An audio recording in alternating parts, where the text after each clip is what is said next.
పరమ తండ్రి, మా పరలోకపు తండ్రి యేసుక్రీస్తు ప్రభువా, పరిశుధాత్మ దేవుడా, మమ్మల్ని అందరినీ ఈరోజు మీ గ్రంథ ధ్యానంలో ఇటు రీతిలో సమకూర్చి మీ మాటలు వినడానికి మమ్మల్ని సిద్ధపరిచి మీ ఆత్మదేవుని సహాయం ఇచ్చి గ్రంథ ధ్యానంలో మమ్మల్ని మరింత లోతుగా నడపాలని నడుపునందుకే మీకు వందనాలు తెలియజేస్తూ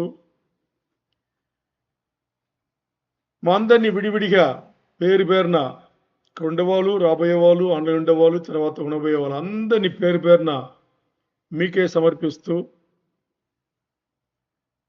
అడ్డగింప ప్రయత్నం చేస్తున్న సాతాను చీకటి అంధకార శక్తులన్నిటినీ యేసయ్య నామములో ఈడ్చునవి వెళ్ళగొట్టుచు మహిమ ఘనత ప్రభావముని తండ్రిని మీకే ఆరోగిస్తూ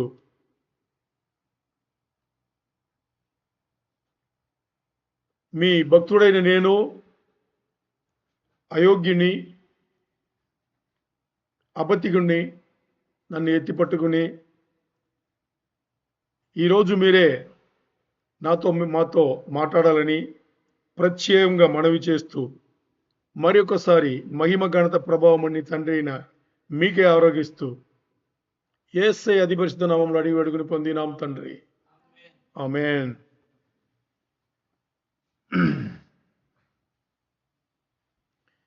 ఈరోజు మన గ్రంథ ధ్యానంలో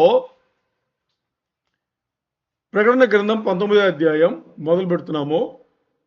ఇది మొదటి 6 వచనములు మనం చూస్తాము.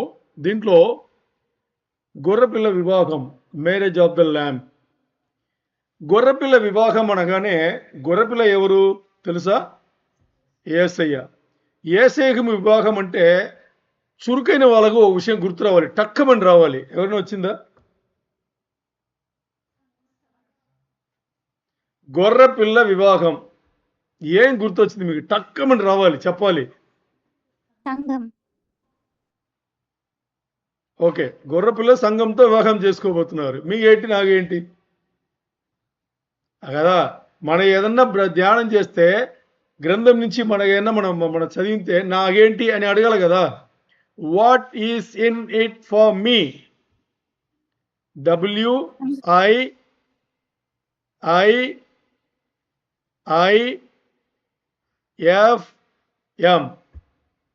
What is in it for me? దీంట్లో నాకేంటి, నాకేముంది అని మనం అడగలేదనుకోండి, ఎప్పుడు మనం దాన్ని తీసుకుంటామా? ఇప్పుడు ఏదైనా ఒక విషయంను మనం ఎలా తీసుకోవాలి? వ్యక్తిగతంగా తీసుకోవాలి. నాకేంటి, నేనేం చేయాలి అని తీసుకుంటే కానీ మార్పులు అయితే రాదు. వస్తుందా? రాదు. ఇప్పుడు గొర్రెపిల్ల వివాహం అనగానే గొర్రెపిల్ల యేసయ్యని తెలుసు. గొర్రెపిల్ల చేసుకోబోయేది ఎవరిని? వధువును, సంఘంను. ఎవరి పెళ్ళి ఇది?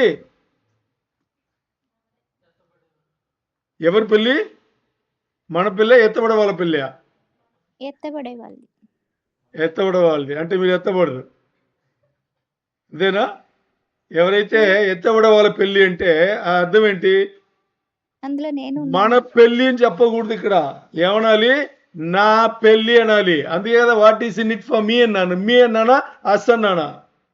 నా పెళ్ళి. అర్థమైందా? అది గుర్తు రావాలి.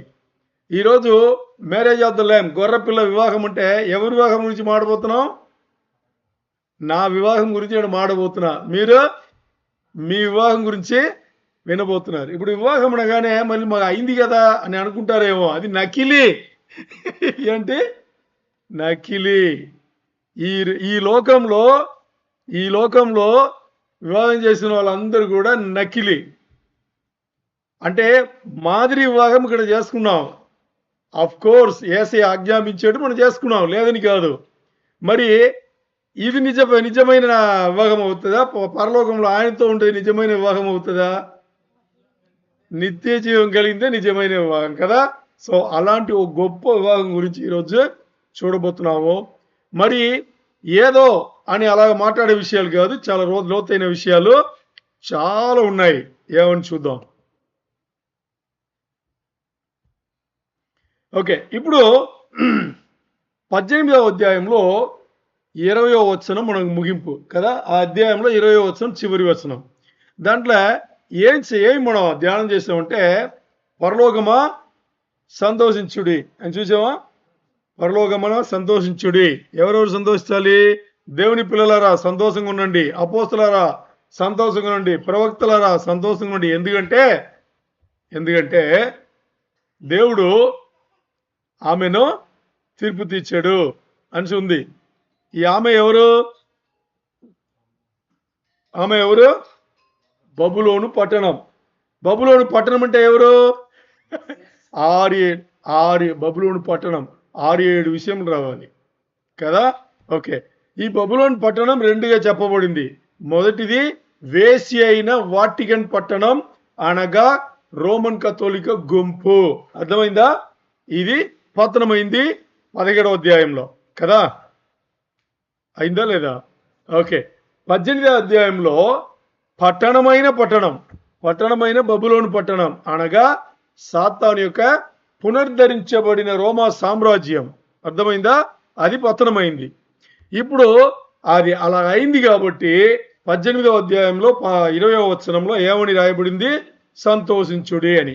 ఇప్పుడు 19వ అధ్యాయం 1వ వచనం మైక్ తీసుకుని అన్మ్యూట్ చేసుకుని గట్టిగా చదవండి. మైక్ తీసుకుని చదివేసి మరి మైక్ ఆపేయాలి గట్టిగా, స్పీడ్గా.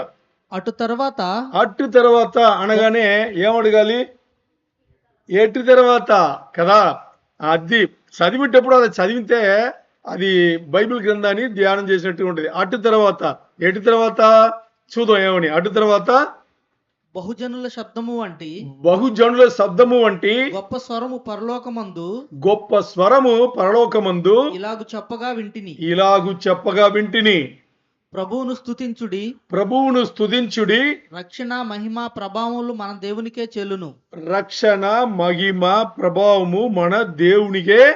చెల్లును. ఆమేన్. ఇది 19:1 కదా. ఓకే, ఇప్పుడు మీరు దేవుని స్తుతించుడి అని ఉంది కదా. దీనికి ఇంగ్లీష్ లో ఇవ్వబడిన పదం, కేజేవి వెర్షన్ లో ఇంగ్లీష్ లో ఇవ్వబడిన పదం హల్లెలూయా. హల్లెలూయా ఉందా? తెలుగులో ఉందా? మూల భాషలో హల్లెలూయా. ఓకే, ఇప్పుడు మనం చూస్తే ముందుగా అటు తర్వాత అని చూసాం కదా. ఇంగ్లీష్ లో ఆఫ్టర్ దీస్ థింగ్స్ అని ఉంటుంది. అటు తర్వాత అంటే ఎటు తర్వాత అంటే 17వ అధ్యాయంలో వేసి అయిన బబులోను పట్టణం పతనమైన తర్వాత, 18వ అధ్యాయంలో పట్టణమైన బబులోను పట్టణం, అనగా పునరుద్ధరించబడిన రోమా సామ్రాజ్యం కూలిపోయిన పతనమైన తర్వాత, ఈ రెండిటికి అటు తర్వాత, దాని తర్వాత అని ఇక్కడ రాయబడింది. సరే, ఇప్పుడు యోహాన్ గారు పరలోకం నుంచి గొప్ప స్వరమును విన్నారంట. ఏమని? హల్లెలూయా అనే గొప్ప స్వరమును విన్నారు. మనకి తెలుగులో తర్జుమా చేసేటప్పుడు దేవుని స్తుతించుడి ఉంది కదా. దీనికి మూల భాషల అంటే ఇబ్రూ భాషల హెబ్రియా భాషలో హల్లెలూయా అని చెప్పబడింది. మరి ఈ పదం వచ్చేసి హల్లెలూయా అంటే ఏమర్థం? మనకు అందరికీ తెలుసు. పోయిన వారం దాని ముందున వారం మాట్లాడుకున్నాం. ఏమర్థం? దేవుని స్తుతించండి, ప్రైజ్ ద లార్డ్, అంతే కదా. మరి దీంట్లో ఉన్న మర్మం ఏంటంటే హల్లెలు అంటే ప్రైజ్ అని హెబ్రేయ పదంలో అర్థం. హల్లెలు అంతే. యా అంటే యావే. అర్థమైందా మీకు?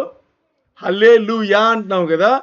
హల్లెలూయా అంటే హల్లెలు అంటే ప్రైజ్ అంటే స్తుతించండి. ఎవరిని? యావే అంటే యెహోవా దేవుణ్ణి. యూదులందరూ, ఇశ్రాయేల్ జనాంగం అందరూ కూడా యెహోవా దేవుణ్ణి యావే అని పిలుస్తారు. అర్థమైందా మీకు? అందుకని వాళ్ళు స్తుతించేటప్పుడు. ఓకే, ఇప్పుడు ఈ ఇశ్రాయేల్ జనాంగం ఏం చేస్తారంటే ఈ హెబ్రేయ పదములో కొన్ని పదములు దాన్ని అలాగే గ్రేక పదంలో తర్జుమా అంటే ఈ తర్జుమా కింద రాదు. ఇంగ్లీష్లో తెలుగులో తర్జుమా అనేది ఇంగ్లీష్లో ట్రాన్స్లేషన్ అంటారు. మరి ఇంగ్లీష్లో తెలుగులో ఉండే దీన్ని అలాగే ఇంగ్లీష్లో చెప్తే దాని ఇంగ్లీష్లో ట్రాన్స్లిటరేషన్ అంటారు. ఏమంటారు? ట్రాన్స్లిటరేషన్ అంటారు. ట్రాన్స్లేషన్ కాదు, ట్రాన్స్లిటరేషన్. సరేనా? ఇప్పుడు ఇక్కడ హెబ్రియా పదాలు చాలా పదాలు. ఏది? హల్లెలూయా, ఆమెన్, తర్వాత ఏంటి? హోసన్నా, అబ్బా, ఆ తర్వాత ఇంకేముంది? మారనాథ. ఇవన్నీ కూడా హెబ్రేయ పదంలో లేకపోతే అరామైక్లో ఈ రెండిట్లో ఉండి ఏం చేస్తారంటే గ్రేక్కి వచ్చి అదే పదాలు గ్రేక్లో పెట్టారు, గ్రేక్ నుంచి అక్కడి నుంచి దాంట్లో ఇంగ్లీష్లో కూడా పెట్టారు. అందుకనే మనం ప్రైజ్ ది లార్డ్ అని ఇంగ్లీష్లో చెప్పాలి, దాని బదులు మనం ఏం చేస్తాం హల్లెలూయా అంటాం. రెండు ఒకటే. అర్థమైందా? సరే, ఈ హల్లెలూయా అనే పదం కొత్త నిబంధనలో మాత్రమే 4 సార్లు వచ్చింది. అది కూడా ప్రకటన గ్రంథంలో మాత్రమే వచ్చింది. ఆ 4 సార్లు కూడా అది కూడా 19వ అధ్యాయంలో మొదటి 6 వచనముల లోపలనే వచ్చేసింది. హల్లెలూయా అనగానే ఏమేమి గుర్తు రావాలి? కొత్త నిబంధన మాత్రమే వచ్చింది, 4 సార్లు మాత్రమే వచ్చింది. ప్రకటన గ్రంథం మాత్రమే వచ్చింది, అది 19వ అధ్యాయంలో మాత్రమే వచ్చింది. అది కూడా మొదటి 1-6 వచనం రూపంలోనే 4 సార్లు వచ్చింది అని చూడాలి. సరేనా? సరే, ఇప్పుడు మనం ప్రకటన గ్రంథం 19వ అధ్యాయం మొదటి 2 వచనములు కలిపి చదువుకుందాం. చదవండి. 19:1-2. అటు తర్వాత జనుల శబ్దము వంటి ఎటు తర్వాత బబులోను నేను అలా చెప్పానా? వేశ్య అయిన బబులోను పట్టణమైన వాటికన్ పట్టణం అనగా రోమన్ కథోలిక గుంపు పట్టణమైన తర్వాత రెండవది ఏంటి? రెండవది పట్టణమైన బబులోను పట్టణం అనగా రోమా పునరుద్ధరించబడిన రోమా సామ్రాజ్యం అనే సాతాను యొక్క సామ్రాజ్యం పతనమైన తర్వాత. ఈ 2 తర్వాత చదవండి.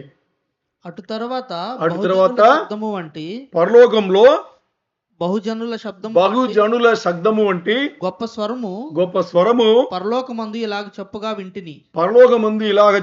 వింటిని. ప్రభువును స్తుతించుడి. రక్షణ మహిమ ప్రభావములు మన దేవునికే చెల్లును. ఆయన తీర్పులు సత్యమును న్యాయములై ఉన్నవి. తన వ్యభిచారముతో భూలోకమును చెరిపిన గొప్ప వేశ్యకు ఆయన తీర్పు తీర్చి తన దాసుల రక్తమును బట్టి దానికి ప్రతిదండన చేసెను. మరి రెండవసారి. ఆమేన్. ఓకే, ఇప్పుడు మనం చూస్తే ఇక్కడ ఏముంది? అందరూ సంతోషంతో స్తుతించండి ఉందా? ప్రభువుని స్తుతించండి ఉందా? ఇది మొదటి హల్లెలూయా. 4 హల్లెలూయా చెప్పాం కదా, దాంట్లో మొదటి హల్లెలూయా ఇది. ఇప్పుడు మనం ప్రకటన 18:20లో అందరినీ సంతోషంగా ఉంటామని చెప్పారు కదా. ఎందుకంటే ఇక్కడ ఉన్నారు, వాళ్ళు సంతోషంగా ఉన్నారు. మొదట్లో హల్లెలూయా అని చెప్పి సంతోషంగా ఉన్నారు. మొదటి హల్లెలూయా ఎందుకు దేవుని స్తుతించుతున్నారు? మొదటిగా అంటే వేసి అయిన బబులోను పట్టణం పత్తనమైన దానికి సంతోషించండి, వాళ్ళు సంతోషిస్తున్నారు. మొదటి హల్లెలూయా. అర్థమైందా? తర్వాత దాంతో పాటు పరిశుద్ధుల రక్తమును తాగిన ఆ వేశ్య అయిన పట్టణం ఉంది కదా, ఆ పట్టణం ఇప్పుడు బబులోను పట్టణం అంటే వాటికన్ సిటీ పతనమైంది, అందుకని సంతోషించండి అని చెప్పేసి మొదటి హల్లెలూయా. ఓకే, ఇప్పుడు ప్రకటన 19:3 వచనం చదవండి. ఆ పట్టణపు పొగ యుగయుగములు పైకి లేచుచున్నది. అప్పుడు ఆ 24 పెద్దలను 4 జీవులను. ఓకే, చాలు. ఎందుకంటే ఇది 4వ వచనంలో వస్తుంది ఇప్పుడు చదివేది. ఈ 3వ వచనం వచ్చేసి 19:3 ఇంగ్లీష్లో ఏముందంటే, మరి ఒక్కసారి వాళ్ళు హల్లెలూయా అన్నారు. అంటే again they said hallelujah and your smoke rose up for ever and ever. అంటే రెండోసారి ఎందుకు చెప్పారంటే, దేవుడు సరిగ్గా తీర్పు తీరుస్తాడు కదా. దేవుని తీర్పు ఏమైనా తప్పుగా ఉంటుందా? ఉండదు. అందుకని ఆ తీర్పు ఎలాగుంది అనేది ఏంటంటే, యుగములు ఆ పట్టణం కూలిపోయింది కదా. కూలిపోతే దానికి కోసం ఇంకోసారి దేవుడిని స్తుతించండి అంటే దానికి ఏమర్థం అంటే, అది మొత్తానికి అంటే ఈ రెండవది హల్లెలూయా దేవుని స్తుతించేది వచ్చేసి పట్టణమైన బబులోను అనగా పునరుద్ధరించబడిన రోమా సామ్రాజ్యం అనగా సాతాను సామ్రాజ్యం పతనమైన దానికి ఇంకోసారి స్తుతించండి. ఎందుకంటే అది పతనమయ్యి ఎక్కడికి? అగ్నిగుండముకి తోసివేయబడింది. అంటే దాంట్లో ఉండే వాళ్ళందరూ కూడా అగ్నిగుండంలో పడ్డారు. అగ్నిగుండంలో పడితే ఏమవుతుంది? యుగ యుగములు మండుతూనే ఉండాల్సిందే, అంతే కదా. దానికోసం ఇంకోసారి స్తుతించండి అని చెప్పేసి అక్కడ 3వ వచనంలో రాయబడింది. మరి ఇప్పుడు 4 నుంచి 6 వచనములు చదవండి. ప్రకటన 19, 4, 5, 6. అప్పుడు ఆ 24 పెద్దలు 4 జీవులను సాగిలపడి ఆమెన్ ఆమేన్ ప్రభువును స్తుతించుడు అని హల్లెలూయా చెప్పుచు సింహాసనాసీనుడగు దేవునికి నమస్కారం చేసిరి. సింహాసన ఆసీనుడకు దేవునికి నమస్కారం చేసిరి. మరియు మన దేవుని దాసులారా ఆయనకు భయపడువారులారా కొద్దివారేమి గొప్పవారేమి మీరందరూ ఆయన స్తుతించుడు అని మీరందరూ ఆయనను స్తుతించుడి అని చెప్పుచున్న ఒక స్వరము సింహాసనము నొద్ద నుండి వచ్చెను. గొప్ప స్వరము సింహాసనము నద్దు నుండి వచ్చెను. అంతేనా? ఇంకా ఉంది కొంచెం. అప్పుడు గొప్ప జన సమూహపు శబ్దమును విస్తారమైన జనుల శబ్దమును బలమైన ఉరుములు శబ్దమును పోలిన ఒక శబ్దములు పోలిన ఒక స్వరము సర్వాధికారియు ప్రభువునగు మన దేవుడు ఏలుచున్నాడు ఆయనను స్తుతించుడి. చాలు. ఇప్పుడు చూస్తే 3వ హల్లెలూయా ఎక్కడ వచ్చింది? దేనికోసం అంటే ఇప్పుడు చూడండి. మొదటి హల్లెలూయా దేనికి వచ్చింది? వేసి అయిన బబులోను పట్టణం పతనమైన దానికి, వాటికన్ సిటీ, రోమన్ కథోలిక గుంపు. 2వ హల్లెలూయా దేనికి వచ్చింది? పట్టణమైన బబులోను పట్టణం పతనమైన దానికి, అంటే పునరుద్ధరించబడిన రోమా సామ్రాజ్యం అనగా సాతాను సామ్రాజ్యం పతనమైన దాని 2వది. ఇప్పుడు అక్కడ పరలోకం ఎలా ఉంటది? భయంకర సంతోషం ఉంటారు కదా అందరూ. ఈ సంతోషంలో 24 పెద్దలను 4 జీవులను అక్కడ సాగలబడి ఉంటే కొండ వాళ్ళందరూ ఇంకోసారి హల్లెలూయా అన్నారు. 3వసారి హల్లెలూయా అనే దానికి కారణాలు లేదు, వాళ్ళ సంతోషం. ఇప్పుడు స్పాంటనియస్ గా మనం ఏదో వింటుంటాం లేకపోతే పాడుతుంటేప్పుడు మనం హల్లెలూయా అలాగొచ్చింది 3వ హల్లెలూయా. మరి 4వ హల్లెలూయా దేనికంటే దేవుడు ఈ లోకమును ఏలబోతున్నాడు. చివరిలో చదివారు కదా 6వ వచనంలో, ఈ లోకమును ఏలబోతున్నాడు అనే సంతోషంలో వాళ్ళు ఏం చేశారు? దేవుని స్తుతించారు. అది 4వది హల్లెలూయా. అర్థమైందా? ఎందుకంటే దేవుడు ఆమ్నిపోటెంట్ అంటే శక్తిమంతుడు, అంటే అన్ని విధమైన శక్తి కలిగిన ఆల్ పవర్ఫుల్ గాడ్, అది ఆమ్నిపోటెంట్ అంటారు. అర్థమైందా? అలాంటి ఒక దేవుడు. సో ఇప్పుడు ఏమనుకున్నారంటే ఈ లోకస్తులు అందరూ, పునరుద్ధరించబడిన రోమా సామ్రాజ్యం ఉండేవాళ్ళు, తూర్పు దేశ రాజులు, భూరాజులు అందరూ కూడా ఏమనుకున్నారు? ఈ సాతాను అంటే అంత్యక్రీస్తు రాజ్యంని ఎవరు కూడా నాశనం చేయలేరు అని అనుకున్నారు. సాతాను ఎవరు ఓడించలేరని అనుకున్నారు. మరి ఏమైంది? దేవుడు తన సార్వభౌమత్వం కలిగిన దేవుడు ఏం చేశాడు? కొన్ని రోజులు ఆయన చెడును అనుమతించాడు. ఎందుకు?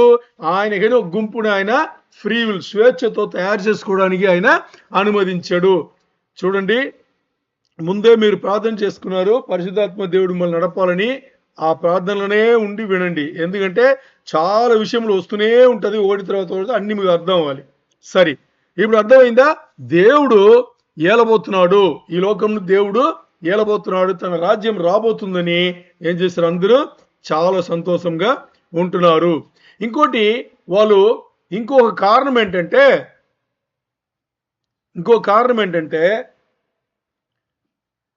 గొర్రెపిల్ల యొక్క విందు. రెండు వేరు.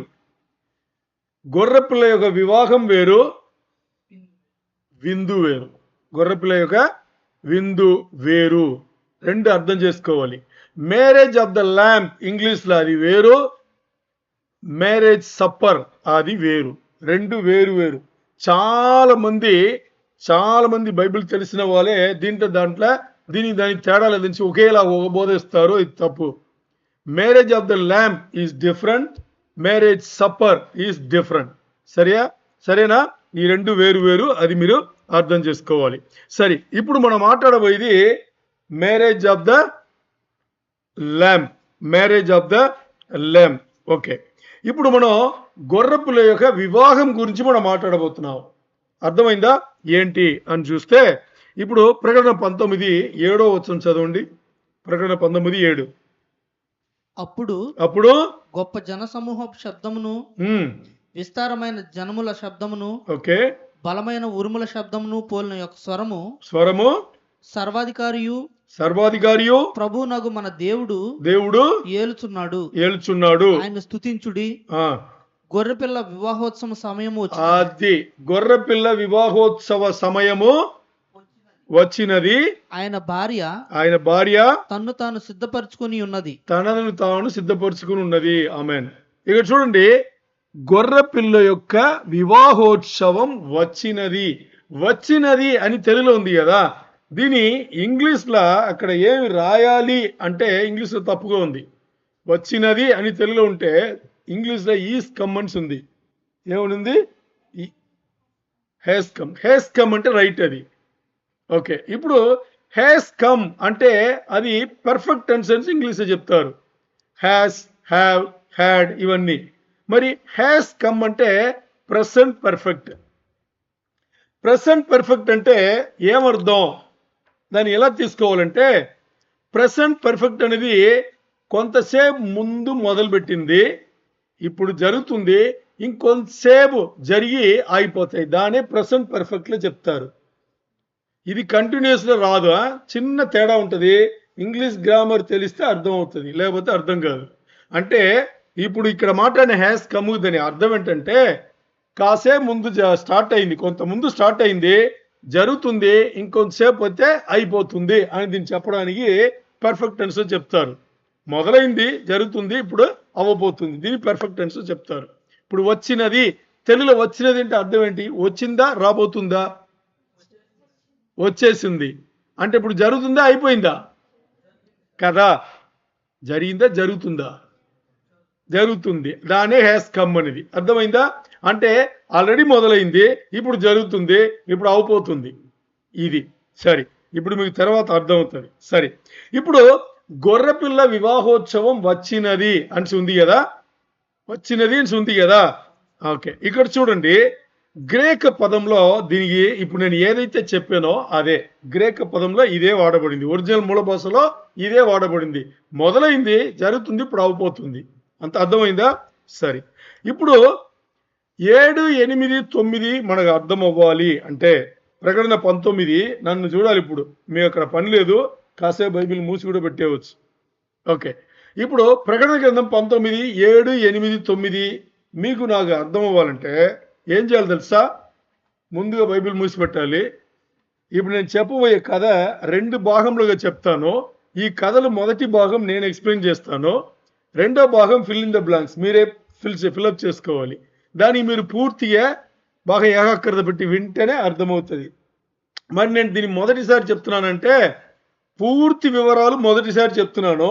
మరి ఇది అప్పుడప్పుడు అక్కడక్కడ నేను మాట్లాడిన, మీరు కూడా విన్నారు. అర్థమైందా? ఎన్నో ఉపదేశములు మన చర్చ్ సంఘంలో వచ్చింది. సరే, ఇప్పుడు మనకి ఈ 3 వచనములు అర్థం అవ్వాలి అంటే ముందుగా ఏం అర్థం అవ్వాలంటే, ఇశ్రాయేల్ జనాంగం ఎవరు? ఇశ్రాయేల్ జనాంగముగా పెళ్ళి ఆ సంస్కృతి ఉంది కదా, అది అర్థం అవ్వాలి. ఏమర్థం అవ్వాలి? ఇశ్రాయేల్ ఒక జనములోగా పెళ్లికి సంబంధించిన సంస్కృతి అంటే మ్యారేజ్ కల్చర్ అని చెప్తారు కదా, అది మనకు అర్థం అవ్వాలి. ఇప్పుడు అదే నేను కథలాగా చెప్పబోతున్నా, మీరు కూడా కథలాగా వినబోతున్నారు. ఎందుకంటే ఇలాగే యేసయ్య చేశారు. అంటే మ్యారేజ్ ఆఫ్ ద ల్యాంప్ అని ఉంది కదా, గొర్రెపిల్ల యొక్క పెళ్లి అంటే వివాహ మహోత్సవం ఉంది కదా, ఇది ఇలాగే జరిగింది. అర్థమైందా? అందుకని ఇప్పుడు నేను కథలాగా చెప్తాను, మీరు కూడా కథలాగా వినండి. సరే, ఇప్పుడు యూదుల సంస్కృతిలో అంటే ఇశ్రాయేల్ జనాంగంలో పర్టికులర్గా యూదుల సంస్కృతిలో ఒక పెళ్లి చేసుకోవాలి అంటే పెళ్లి కొడుకు వాళ్ళ ఇంటి వారందరూ, పెళ్లి కొడుకు వాళ్ళ తల్లిదండ్రులు, తర్వాత చుట్టాలు, వీళ్ళందరూ ఏం చేస్తారు? పెళ్లి కూతురు ఇంటికి వెళ్తారు. పెళ్లి కూతురు ఇంటికి వెళ్ళి పెళ్లి కొడుకు నన్ను పెళ్లి కొడుకు అంటే ఇంకా అవ్వబోయే పెళ్లి కొడుకు అనుకోండి. పెళ్లి కూతురు అంటే అవ్వబోయే పెళ్లి కూతురు అని అనుకోండి, సరేనా? ఇప్పుడు ఈ పెళ్లి కొడుకు అంటే వరుడు వధువు మాట్లాడుకుందామా? Okay okay. ఇప్పుడు వరుడు అయిన వాడు ఏం చేస్తాడంటే అందరితో వెళ్ళి వధువు ఇంట్లో వెళ్ళి ఒక కాంట్రాక్ట్, ఒక నిబంధన, పెళ్లికి సంబంధించిన ఒక నిబంధన ముందే రాసుకుంటారు. అర్థమైందా? మ్యారేజ్ కోవెనెంట్ అంటారు, లేకపోతే మ్యారేజ్ కాంట్రాక్ట్ అంటారు. ముందే అన్ని షరతులు పెట్టుకుని అన్ని అంశములు పెట్టుకుని రాసి వెళ్ళి ముందు ఏం చేస్తారంటే ఈ వరుడు వధువు దగ్గర ఇస్తాడు. అంటే వధువు తండ్రి ఉంటారు కదా, వధువు తండ్రి దగ్గర ఇద్దరి దగ్గర ఇస్తారు. ఇప్పుడు ఈ మాటలు మొదలవుతుంది. నేను చెప్పండి మీరు ఏం చేసుకోవాలంటే 2 విషయాలు మీ బ్యాక్ ఆఫ్ ద మైండ్లో రన్ అవుతూనే ఉండాలి. 2 విషయాలు. ఒకటి మీ పెళ్ళి, అంటే ఈ లోకంలో మీకు ఆల్రెడీ జరిగిన పెళ్ళి, అర్థమైందా? ఇంకోటి గొర్రెపిల్ల వివాహం, గొర్రెపిల్లతో వివాహం, యేసయ్యతో వివాహం ఉంది కదా, అది కూడా. ఈ 2 ప్యారల్గా మీకు రన్ అవుతూనే ఉండాలి. అర్థమైందా? సరే. ఇప్పుడు వరుడు వెళ్ళి ఆ కాంట్రాక్ట్ సంతకం పెట్టిన కాంట్రాక్ట్ వెళ్ళి ఇచ్చాడు. ఇచ్చిన తర్వాత ఆ మీటింగ్ జరుగుతుంది కదా ఇంట్లో, పెళ్లి అంటే వధువు ఇంట్లో జరుగుతుంది కదా. ఇప్పుడు ఈ జరుగుతున్నప్పుడు, ఈ మాటలు జరుగుతున్నప్పుడు వధువు ఒక తండ్రిను వధువును ఇద్దరు చాలా సార్లు ఆ మీటింగ్ని వదిలి వెళ్ళి మరి వస్తారు. ఎందుకంటే బయట వెళ్ళి డిస్కస్ చేస్తారు వాళ్ళు. ఆ అంశం కాంట్రాక్ట్లో అంశములు ఉన్నాయి కదా, ఇవన్నీ అందరి ముందు డిస్కస్ చేయలేరు కదా, అందుకని వెళ్ళి డిస్కస్ చేస్తుంటారు. మన పిల్లలు ఏం జరుగుతాయి? మన పెళ్లి కూడా ఇలాగే ఉంటుంది. అందరు వెళ్తారు, అలా కూర్చుంటారు, అన్ని ఎక్కడ డిస్కషన్లు దేని మీద ఉంటాయి కదా. ఓకే, ఇక్కడ కూడా అంతే.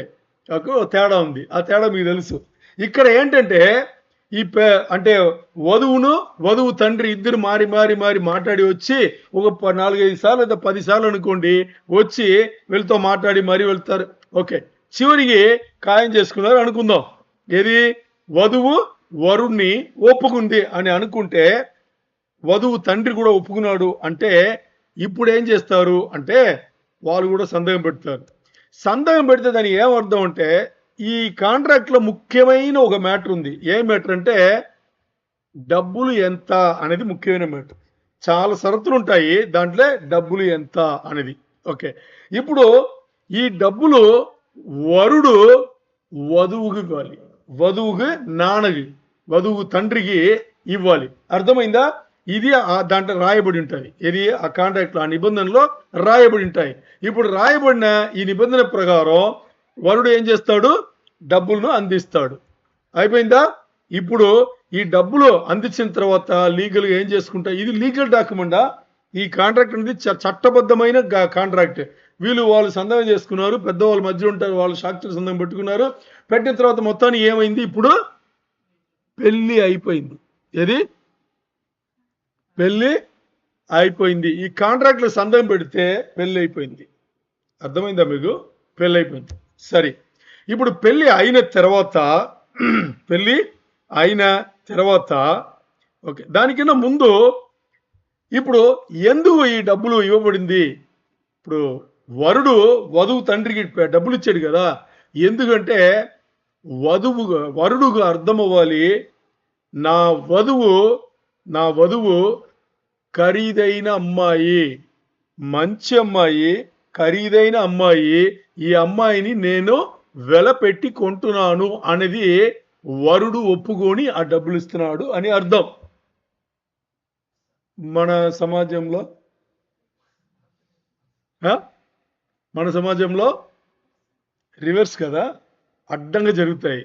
ఏది? వరుడు వెళ్తాడు అంటే చుట్టాలతో తల్లిదండ్రులతో వెళ్తాడు, వరుడు బొమ్మలా కూర్చుంటాడు. తెలుసా మీకు? ఏం మాట్లాడు అక్కడ, ఎందుకంటే సిగ్గు డబ్బు అడగడానికి. డబ్బు కావాలి, అడగడానికి సిగ్గు. ఓకే, ఇప్పుడు వెళ్ళి కూర్చుని ఏమంటారు? ఈయన కూర్చుంటాడు, తల్లిదండ్రులు కూడా మాట్లాడరు. ఎవరు మాట్లాడతారు? పెద్ద మనిషిని అయినా తోడొచ్చిన వాళ్ళందరూ ఏం చేస్తారు? మాట్లాడతారు. ఏం మాట్లాడతారు? మరి ఇలా స్టార్ట్ అవుతుంది. మరి ఇప్పుడు అమ్మాయి అబ్బాయి భవిష్యత్తు గురించి మనకు కొంచెం మాట్లాడాలి కదా అని వాళ్ళు మొదలు పెడతారు. ఇవన్నీ ముందే ఇక్కడ వరుడు ఇంట్లో ఒక రిహర్సల్ జరిగి ఉంటాయి. వరుడు ఇంట్లో నేను ఇలా మాట్లాడతా, ఇలా మొదలు పెడతా, నేను ఇలా చేస్తా, వాళ్ళు ఇలా చెప్తారు, నువ్వు ఇలా చెప్పు అని అందరు ఏది పెళ్లి కొడుకు సంబంధించిన నా తల్లిదండ్రులు ఎవ్వరికి సంబంధం లేకుండా ఈ పెద్దవాళ్ళు ఉన్నారు కదా మధ్యస్థులు, వీళ్ళు అంటే మీరు మధ్యస్థులు చెప్పాలి అయితే బ్రోకర్లు చెప్పాలి, నాకు అర్థం కాల, రెండు ఒకటే కదా. ఓకే, వీళ్ళు అక్కడక్కడ మొదలుపెట్టి అన్ని చేసి చివరి ఒక పని జరుగుతుంది. ఏం చెప్పండి, చివరిలో ఒక విషయం జరుగుతాయి. ఏంటి అప్పారావు, సరేనా ఈ మాట్లాడింది నీ విన్నావు కదా, ఏంటమ్మా నువ్వు సైలెంట్ భార్య అని, అప్పారావు భార్య అని, ఏంటమ్మా నువ్వు అసలు ఏం ఆడట్లేదు, మరి ఇంత అడావడి జరుగుతుంది, మీరిద్దరు సైలెంట్గా ఉంటే అర్థం ఏంటి అని ఇంకో ఆయన కెలుగుతాడు. కెలిగిన తర్వాత ఇంక మేం చెప్తాం, మీరు అన్ని మాట్లాడు ఏది ఇంకా మేము చెప్పడానికి ఏముంది, మీరు పెద్దవాళ్ళందరూ ఏం చేస్తారో అంతే, మేమైనా కొత్తగా చెప్తామా ఏంటి అని ఒక లాగి వీళ్ళు ఏదైతే నిర్ణయం చేసుకున్నారో దానికన్నా ఒక 5 లక్షలు ఎక్కువనే పెద్దవాళ్ళు నిర్ణయం చేసి ఉంటారు. ఇంక వీళ్ళు ఏం చెప్తారు, మనం ఇంతే కదా అనుకున్నాం, వీళ్ళు ఏది భార్యాభర్తలు ఏది వరుడుకు తల్లిదండ్రులు ఉన్నారే వీళ్ళు ఇంకా మధ్యలో మనం ఇంతే కదన్నా వీళ్ళు ఎక్కువ మాడుతున్నారే అని చెప్పేసి ఇవన్నీ జరిగిన తర్వాత ఇప్పుడు ఎవరి డబ్బులు ఇస్తున్నారు,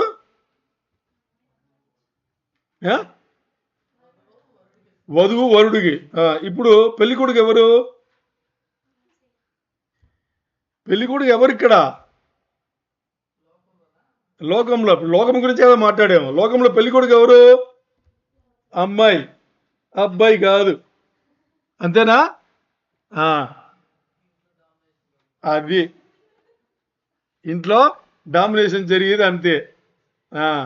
ఏముంటుంది భార్య ఏముంటుంది, లోకంలో జరిగిన పెళ్లికి ఏమన్నా భర్త ఏమన్నా కోపడితే ఎందుకు కోపడతావు, లక్షలు తీసుకోవాలా, అది కావాలంటే ఇంకా నగలు కావాలని ఇన్ని పౌండ్లు అంటే ఇన్ని సవరణలు తీసుకున్నావు కదా, ఇంక నీ కోపం ఎందుకు అంటదే లేదా, ఇలాగే ఉంటుంది, జీవితం లాగా ఉంటుంది. సో పెళ్లి కొడుకు ఇక్కడ అమ్మాయి అయిపోతుంది. ఓకే, దేవుడు హెచ్చరిస్తున్నాడు, ఇది లోకముకు వరకి.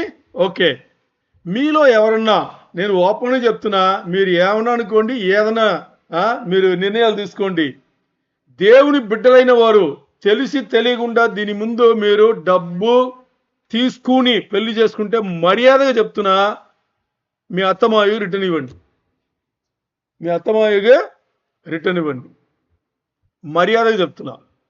ఎందుకంటే మనం బెదిరించి మాట్లాడినా మర్యాదగా మాట్లాడినా ఈ లోకంలో ఉండేవరే మన తప్పులని సరి చేసుకుంటాం, అంతేనా. లేకపోతే పైన తర్వాత సరి చేసుకోలేమా, సరి చేయని పరిస్థితుల్లో కింద వెళ్ళిపోతాం. పైనల్లో శరీరం ఎక్కడ బాధ్య పట్టబడతాయి, భూమి కింద బాధ్య పట్టబడతాయి. అందుకని మర్యాదగా చెప్తున్నా, మీరు ఎవరన్నా తెలిసి తెలియకుండా నేను తీసుకుంటే మరి మీ భార్య తల్లిదండ్రులకి రిటర్న్ ఇచ్చేయండి, కాళ్ళ పడి రిటర్న్ ఇవ్వండి. ఓకే, మీకు ఇలా అనుకోవచ్చు, అది నేను లోకంలో ఉండేటప్పుడు తీసుకున్నాను కానీ అప్పుడు నాకు తెలియదు కదా, మరి ఇప్పుడు రిటర్న్ ఇవ్వాలని ఎక్కడి నుంచి, నేను అప్పులు కట్టేసాను, అది కొనేసాను, ఇది ఇవన్నీ ఓకే. ఒకవేళ ఈరోజు మీకు ఇవ్వడానికి డబ్బులు లేకపోతే, వాళ్ళ దగ్గర ఎంత తీసుకున్నారో డబ్బులు నగలు లేకపోతే, చివరి వరకు ఏది మీ మామయ్య అత్త చివరి బతికి ఉన్న కాలం వరకు వాళ్ళని పోషించండి. బాగుంది కదా కండిషన్, ఇదన్నా చేయండి. ఒకవేళ దేవుడు మన్నించినా మన్నిస్తాడు, లేదు అనేటప్పుడు అడ్డంగా పోతారు, ఆ తర్వాత మీ ఇష్టం. అర్థమైందా, దేవుడైతే ఒప్పుకోడు. అంటే దీనికి అర్థం ఏంటంటే అత్తయ్య మామయ్యను తల్లిదండ్రులాగా చూడాలి అనేది దేవుడు మాట్లాడే మాటలు. అర్థమైందా, సరే. ఇప్పుడు ఇదన్నీ అయిపోయిందా, కాంట్రాక్ట్ సైన్ అయిపోయింది. అబ్బాయి ఏం చేశాడు, డబ్బులు ఇచ్చాడు. డబ్బులు ఇచ్చిన తర్వాత ఇప్పుడు వచ్చే కార్యక్రమం ఏంటంటే ద్రాక్ష రసం. అబ్బాయి ఏం చేస్తాడు, అక్కడ పెట్టబడిన ద్రాక్ష రసంను తాగుతాడు. ఒక కప్పులా ఉండి ఆ కప్పు నుంచి తాగుతాడు. ద్రాక్ష రసం తాగితే దాని ఏం అర్థం అంటే, మంచి అమ్మాయిని ఖరీదైన అమ్మాయిని నా కోసం మీరు ఇచ్చారు, దానికి నేను మీకు కట్నం ఇచ్చాను, ఈ కట్నం నేను మనసు పూర్తిగా ఒప్పుకుని ఇస్తున్నాను అని చెప్పడానికే ఆ ద్రాక్షరసం తాగడం. అర్థమైందా మీకు, ద్రాక్షరసం తాగుతాడు ఎవరు, వరుడు. మరి ఆ తాగిన ఆ కప్పు నుంచే తాగిన ద్రాక్షరసం మిగతా ఉంటుంది కదా, దాని వధువుకి ఇస్తాడు. వధువు కూడా తాగేస్తే వధువు కూడా ఈ వరుడిని చేసుకోవడానికి నాకు ఇష్టం అని అర్థమైందా? ఒకవేళ ఆ సమయంలో మీరు ఎన్నో సినిమాల్లో చూసింటారు, అంటే క్రిస్టియన్ మ్యారేజ్లో చూసింటారు. ఎన్నో సినిమాల్లో వధువు తాగదు అక్కడ, ఎందుకంటే వధువు తన మనసులో ఎవడో ఉంటాడు. ఎక్కడ తాగుతుంది? తాగదు కదా, అందుకని. బట్ అక్కడ కాదు, వధువు తాగితేనే ఈ రెండు కన్ఫామ్ అయింది. ఇప్పుడు ఇవన్నీ అయిన తర్వాత ఇప్పుడు ఏమైంది? పెళ్ళి అయిపోయింది, మ్యారేజ్ అయిపోయిందా? ఎందుకంటే ఎప్పుడైతే ఆ పెళ్లి నిబంధన కాంట్రాక్ట్ ఉందో దాంట్లో సైన్ చేసుకుని పెద్దవాళ్ళు సాక్ష్యం పెట్టారో అన్నీ అయిపోయింది, పెళ్ళి అయిపోయింది. సరే, ఇప్పుడు చూడండి, మగవాళ్ళు కట్నం ఇవ్వడం అనేది యేసయ్య కాలంలో ఉంది. ఇశ్రాయేల్ జనాంగంలో పర్టికులర్గా యూదా సంస్కృతిలో ఇది ఉంది. మరి దానికి ముందే, యేసయ్య కాలముకు ముందే, యేసయ్య శరీరధారిగా పుట్టి పెరిగి రాముందే మీకు గుర్తుంటే యాకోబు రోజుల్లో, యాకోబే కదా, యాకోబు రోజుల్లో తన మామయ్య దగ్గర వెళ్తాడు కదా, యాకోబే కదా. ఓకే, యాకోబు తన మామయ్య దగ్గర వెళ్తే ఏం చేస్తాడు? తన పెళ్లి చేసుకోవాలని ఏం చేస్తాడు? మామయ్య దగ్గర 7 సంవత్సరములు పనిచేస్తాడు అక్కడ. ఎందుకంటే ఆ 7 సంవత్సరంలో ఆయన పని ఆయనకి అది కట్టనంగా ఇస్తున్నాడు. అర్థమైందా మీకు? అప్పుడే ఉంది, అది అప్పుడే ఉంది, కట్టనంగా ఇస్తాడు. మరి కట్టనంగా ఇచ్చి పెళ్లి జరుగుతాయి. పెళ్లి జరిగిన రోజు, ఆ రోజు వాళ్ళకి, ఇప్పుడు మనకి ఫస్ట్ నైట్ అని చెప్తారు కదా, సో ఇలాగ వాళ్ళకి అది జరిగేటప్పుడు ద్రాక్షరసం ఎక్కువ తాగి మత్తులో ఉంటాడు. ఎవరు? యాకోబు. అప్పుడు అన్ని జరిగిపోయి ఉంటుంది. ఉదయం లేచి చూస్తే లియా ఉంటుంది. ఇక్కడ ఎవరు ఉండాలి? ఎవరి కోసం 7 సంవత్సరంలో అక్కడ పనిచేసాడు? రాహేల్ కోసం. రాచెల్ అంటారు ఇంగ్లీష్లో, రాచెల్. సో రాహేల్ కోసం. బట్ అక్కడ ఉండింది ఎవరు? లేయా. ఇప్పుడు లేయా అక్కడ ఉంటే యాకోబు అడుగుతాడు, ఏంటి మాయా నన్ను మోసం చేసావు? 7 సంవత్సరాలు నీకోసం నీ దగ్గర పనిచేస్తే ఇలా చేసి పెట్టావంటే, అప్పుడు లాబానే కదా మామయ్య. లాబాన్ చెప్తాడు, ఏమని చెప్తాడు? అల్లుడు, మా సంస్కృతిలో మాగని ఒక పద్ధతి ఉంది. పెద్దమ్మాయి ఉండేటప్పుడు చిన్నమ్మాయికి పెళ్ళి. మీకు ఇప్పుడు నేను చెప్పండి మీకు ఏం అర్థం అవ్వాలంటే, ఇప్పుడు ఉండే కల్చర్ అన్నీ అక్కడి నుంచి వచ్చిందని మీకు అర్థమవుతుందా? ప్రతి ఇది కూడా అక్కడి నుంచే వచ్చింది. పెద్దమ్మాయి ఉండేటప్పుడు చిన్నమ్మాయికి చేసి పెట్టకూడదు, అందుకని ఓకే నేను నీ కోసం కోటి చేస్తా. ఏంటి? నీకు చిన్నమ్మాయి కూడా కావాలంటే ఇంకో 7 సంవత్సరాలు చెయ్యండి. ఎన్ని సంవత్సరాలు? 7 సంవత్సరాలు చెయ్యి అంటాడు. 7 సంవత్సరాలు చెయ్యి అంటే మరి యాకోబు వెనకాడా? ఎందుకంటే యాకోబుకి ఇష్టమైన అమ్మాయి రాహేలే, లేయా కాదు, రాహేలు. అందుకని ఇంకో 7 సంవత్సరంలో చేస్తాడు. అక్కడ చేసి ఆ 7 + 7 14 సంవత్సరములు పనిచేస్తున్నా కానీ వాడికి ఇష్టమైన అమ్మాయి దొరకలా. అర్థమైందా? ఈరోజు ఒక్క చూపుతో లేకపోతే ఒక్క వాట్సాప్ మెసేజ్తో అన్ని అయిపోవాలని అనుకున్నారు. జరిగిపోయినది 14 సంవత్సరంలో తన నచ్చిన ఒక అమ్మాయి కోసం వాడు సమయంను అక్కడ గడిపాడు. సరే, ఇది మనకి ఈయన కట్టనం ఇచ్చాడు అక్కడ. ఓకే, ఇప్పుడు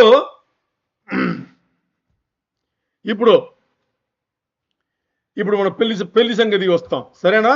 ఈ పెళ్లి సంగతిలో ఒక్కసారి వరుడు కట్టనం ఇచ్చిన తర్వాత, అంటే కొనడానికి ఇచ్చింది, అమ్మాయిని కొంటున్నాడు అని దీనికి అర్థం. అది అమ్మాయిని కొనడానికి ఇచ్చిన దాని తర్వాత ఈ పెళ్లి నిబంధన అని ఉంది కదా, వివాహ నిబంధన వచ్చేసి ఇప్పుడు అక్కడ అందరు సొంతంగా చేసి అన్ని పెట్టి శాస్త్రీయ అన్ని పెట్టి ఇప్పుడు వీళ్ళు భార్యాభర్తలు అయిపోయారు.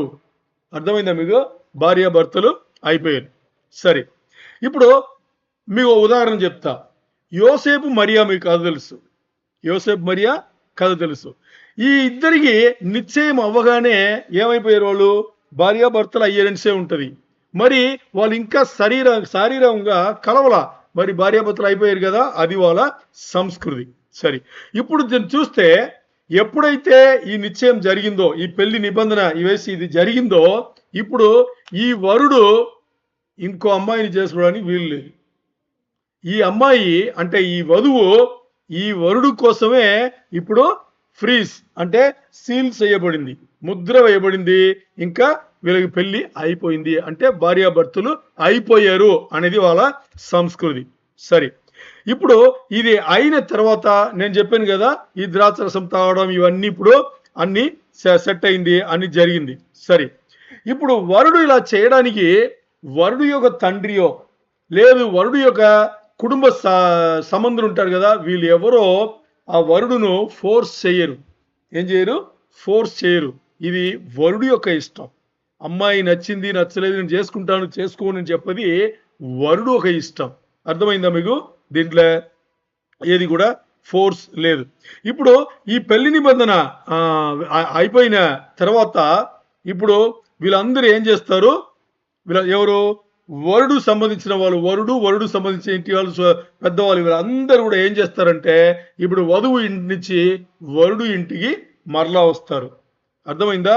వచ్చి 1 సంవత్సరం పాటు, ఆవరేజ్ 1 సంవత్సరం. కొంతమంది ఈ పెళ్లిలో యూదుల గురించే మాట్లాడుతున్నాం. కొంతమంది పెళ్లిలో ఈ 1 సంవత్సరం కొంచెం తక్కువ వచ్చు, కొంతమంది పెళ్లిలో ఈ 1 సంవత్సరం కొంచెం ఎక్కువ వచ్చు. మరి ఆవరేజ్గా 1 ఇయర్ ఏ టచ్ లేకుండా ఉంటారు. ఏది?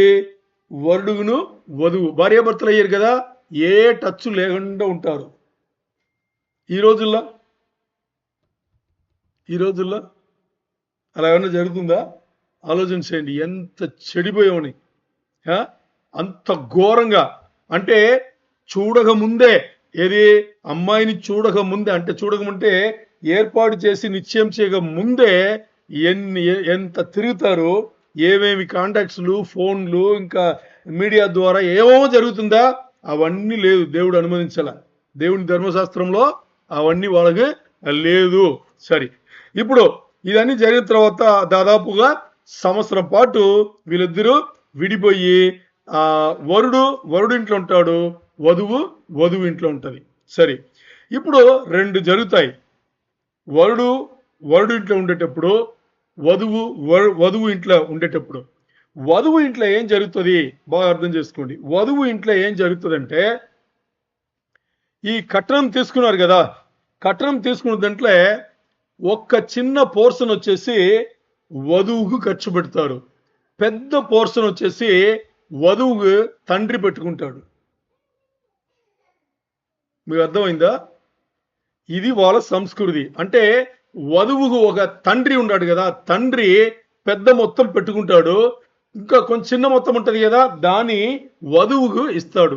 ఎందుకు అంటే వధువు పెళ్ళైన తర్వాత తనకు కావాల్సిన వస్తువులు ఉంటుంది కదా, అవన్నీ సమకూర్చుకుంటుంది ఆ డబ్బుల్లోనే. మరి మన సంస్కృతిలో ఎలా ఉంది? కట్నం ఇచ్చింది కాకుండా ఏది? డబ్బులు వెళ్ళిపోతాయి, బంగారం వెళ్ళిపోతాయి, వెండి వెళ్ళిపోతాయి. ఇవన్నీ పోయిన తర్వాత ఇంకా సామాన్లు కొనేది కూడా ఎవరు కొనాలి? ఎంత ఘోరమైన పెళ్లి మన పెళ్ళి! ఆలోచన చేశారా? అన్నీ ఇలా ఇంకా రుద్దని రుద్దాల్సిందే. ఒకవేళ తండ్రికి 4 ఆడబిడ్డలు అనుకోండి, లేవగలడా? ఒక అమ్మాయికే అయిపోతాడు, ఇంక 3 అమ్మాయిలు ఏం చేస్తాడు? ముగ్గురిని. అర్థం చేసుకోండి, అది మ్యాటర్. సరేనా? సరే, ఇప్పుడు దీని ఇంగ్లీష్లో వచ్చేసి వధువు తనకు కావాల్సిన వస్తువులన్నీ సమకూర్చుకోవడానికి ఇంగ్లీష్లో ట్రూ షో అంటారు. ఏమంటారు? True show. తెలుగులో నాకు తెలియదు. సరేనా? అంటే తనకు కావాల్సినన్ని సమకూర్చుకోవడానికి. ఓకే, ఇది జరుగుతాయి. తర్వాత యూదుల సంస్కృతిలో 2 విషయాలు లేవు. ఒకటి డేటింగ్ లేవు. డేటింగ్ అంటే తెలుసా? పెళ్ళికి ముందే కలవడం, పెళ్ళికి ముందే అన్ని విషయాలు పంచుకోవడం, అన్ని విషయాలు షేర్ చేసుకోవడం, అన్ని విషయాల్లో ఇన్వాల్వ్ అవ్వడం. కొంతమంది చూస్తే చాలా ఘోరం, శారీరకంగా సంబంధమైనవి కూడా వాళ్ళు పెట్టుకుంటారు. డేటింగ్ లేవు. రెండోది వచ్చేసి వెడ్డింగ్ షవర్ అంటారు. ఏమంటారు? వెడ్డింగ్ షవర్ అంటే ఈరోజు మనం రిసెప్షన్ పెట్టుకుంటామే, అవి లేవు. ముందు పెట్టుకుంటారు చాలా మంది, వెనకాల కాదు, ముందు పెట్టుకుంటారు. ముందు ఏం చేస్తారు?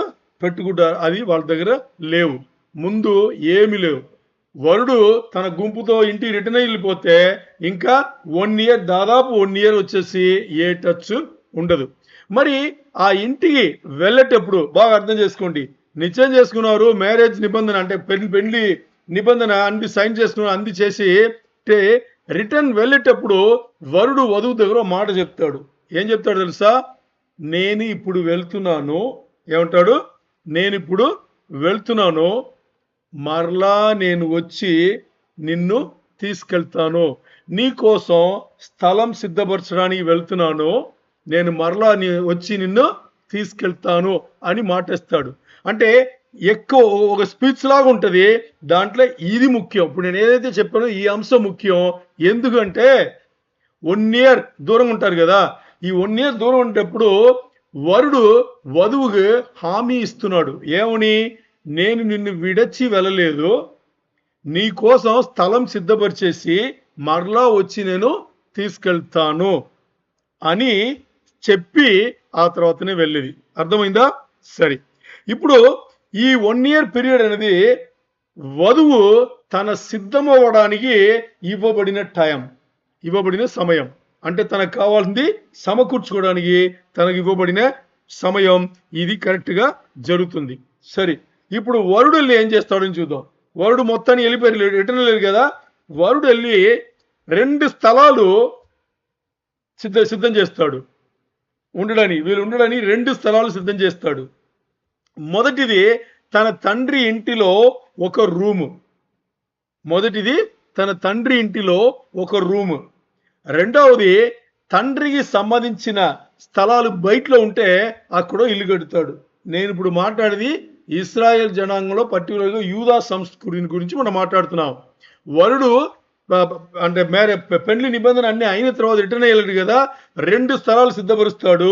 మొదటి స్థలం ఎక్కడ? తండ్రి ఇంటిలో ఒక రూము సిద్ధపరుస్తాడు. దాని బ్రైడల్ ఛాంబర్ అంటారు. బ్రైడల్ ఛాంబర్ అంటే పెళ్ళైన వెంటనే ఆ రోజు నుంచి ఉండాలి కదా, దానికి ఆ గది ఒకటి. రెండవది ప్యారల్గా ఏం చేస్తాడు? తండ్రి సంబంధించిన స్థలములలో ఏదో ఒక స్థలం తీసుకుని అక్కడ తనను తన వధువు భార్యాభర్తలు ఉండడానికి ఒక ఇల్లు కట్టుతాడు. ఈ 2 పనులు తన చేస్తాడు. అర్థమైందా మీకు? సరే, ఇప్పుడు మీకు ఒక క్వశ్చన్ రావాలి. ఎందుకు తండ్రి ఇంట్లో ఉండొచ్చు కదా, రూమ్ ఉంది కదా, అక్కడ ఉండొచ్చు కదా అని క్వశ్చన్ ఉండొచ్చు కదా. ఆదికాండంలో మీకు గుర్తుంటే పురుషుడు స్త్రీతో వెళ్ళిపోవాలని ఉంటుంది. ఆదికాండంలో ఉందా మీకు? The men should leave father and mother and cleave to his wife అని ఉంటుంది. ఉందా లేదా? మీరు వినలేదేమో. అంటే అబ్బాయి తండ్రితో ఉండడానికి అక్కడ అనుమతి లేదు. అందుకని వాడు బయటలో కూడా ఆదికాండంలో ఉంది. ఆదికాండంలో ఉంది. అర్థమైందా? ఇప్పుడు బయటలే వెళ్ళి ఆ పని కూడా ఆయన చేస్తాడు. ఎందుకంటే దేవుని అనుమతి ఎక్కడ లేదు. కుమారుడు తండ్రితో ఉండడానికి లేదు, సెపరేట్ అవ్వాల్సిందే. మరి ఇంట్లో తండ్రి ఇంట్లో గది అరేంజ్ చేస్తున్నారు కదా, అక్కడ ఉంటారు. మరి అక్కడే పెర్మనెంట్గా ఉంటారంటే ఉండ్రు. అర్థం చేసుకోవాలి. సరే, ఇప్పుడు పెళ్ళి అయిపోయింది కదా. పెళ్ళి అయిపోయిన తర్వాత నిబంధనలన్నీ అయిపోయిన తర్వాత ఇప్పుడు జరిగేది ఏంటి? ఇప్పుడు మనకి పెళ్లి విందు అంటే మనం మాట్లాడే విందు కాదు. ఇప్పుడు వీళ్ళు రిటర్న్ అయ్యారు. మరి ఏదో ఒక రోజు రిటర్న్ అవ్వాలి కదా. ఏదో ఒక రోజు వచ్చి అమ్మాయిని తీసుకెళ్ళాలి కదా.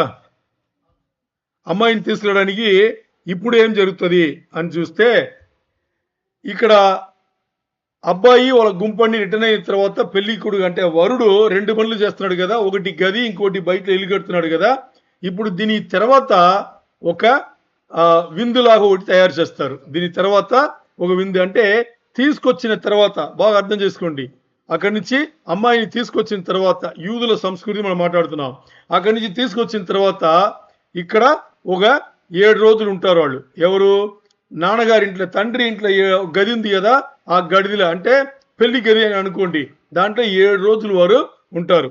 ఈ 7 రోజులు వాళ్ళు ఉండేటప్పుడు ఈ 7 రోజుల ముగింపు ఉంది కదా. ఈ ముగింపు 7 రోజులు కాదు, సంవత్సరం పాటు అక్కడ ఉన్నారు కదా. ఈ సంవత్సరం పాటు అక్కడ వాళ్ళు ఉండేటప్పుడు ఈ సంవత్సరం అవ్విన వెంటనే ఎప్పుడు వరుడు వెళ్ళి వధువుని తీసుకురావాలి అనేది తండ్రికి మాత్రమే తెలుసు. ఎవరికి తెలుసు? తండ్రికి మాత్రమే తెలుసు. ఎందుకంటే కుమారుడికి ఇవ్వబడిన పని ఒకటే పెళ్లి గది అరేంజ్ చేయడం, ఇంకోటి బయట ఇల్లు కట్టడం. మరి ఈ పెళ్లి గది ఎక్కడ అరేంజ్ చేస్తున్నారు? పెళ్లి గది అంటే పెళ్లి అయిన తర్వాత ఉండడానికి ఉండే గది. ఎక్కడ అరేంజ్ చేస్తున్నారు? తండ్రి ఇంట్లో. అందుకని తండ్రి దాన్ని సూపర్వైజ్ చేసి అన్ని సౌకర్యాలు కలిగిందా, ఇంకా క్వాలిటీగా ఉందా అని చెక్ చేసి అన్ని కరెక్ట్గా ఉంటేనే ఏం చేస్తాడు తండ్రి? కుమారుడా వెళ్ళి వధువుని తీసుకురా అని చెప్తాడు. అర్థమైందా? సరే, ఇప్పుడు ఈ 1 సంవత్సరం అన్నాం కదా, ఈ సంవత్సరం అనేది తండ్రి ఒకవేళ సాటిస్ఫై అవ్వలేదు, తృప్తిగా లేదు, ఆ పెళ్లికి తృప్తిగా లేదు అంటే తండ్రి ఒప్పుకోడంట. ఎందుకంటే కుమారుడు స్పీడ్లో ఉంటాడు. వధువును ఎప్పుడు తీసుకొద్దాం అనే ఒక స్పీడ్ ఉంటుంది. దాంట్లో ఏదైనా తక్కువ చేయకూడదు, సౌకర్యాలు తక్కువ చేయకూడదు అని చెప్పేసి తండ్రి అనుమతిస్తే కానీ వెళ్ళకూడదు. ఓకే, ఇప్పుడు ఈ టైం అయిపోయింది అనుకోండి, అప్పుడు ఏం చేస్తాడు? తండ్రి అనుమతిస్తాడు. అనుమతించేటప్పుడు వరుడు వెళ్తాడు, అంటే పెళ్లి కొడుకు వరుడు వెళ్తాడు. వరుడుతో పాటు కొంతమంది తనకు సంబంధించి ఉంటారు కదా, వాళ్ళు కూడా వెళ్తారు. ఓకే, ఇప్పుడు వాళ్ళు వెళ్ళేటప్పుడు ఎలా వెళ్తారు? వాళ్ళ సంస్కృతి ఎలా వెళ్తారంటే, ఒకటి రాత్రే వెళ్తారు. వాళ్ళ సంస్కృతిలే రాత్రియే వెళ్తారు. రాత్రికి ఎలా వెళ్తారంటే, అందులో టార్చ్ అంటాం కదా ఇంగ్లీష్లో, దానికి తెలుగులో ఉంటారు రాంతల్, లాంత్రం. అది పట్టుకుని దారులు చూపించుకుని వెళ్తారు. అది వాళ్ళ ప్రాసెస్ అనమాట. ఇది వాళ్ళ ప్రాసెస్. నైట్ వెళ్తున్నారు కాబట్టి ఆ రోజుల్లో ఏముండి ఉంటుంది కదా, అదే కదా ఉండాలి.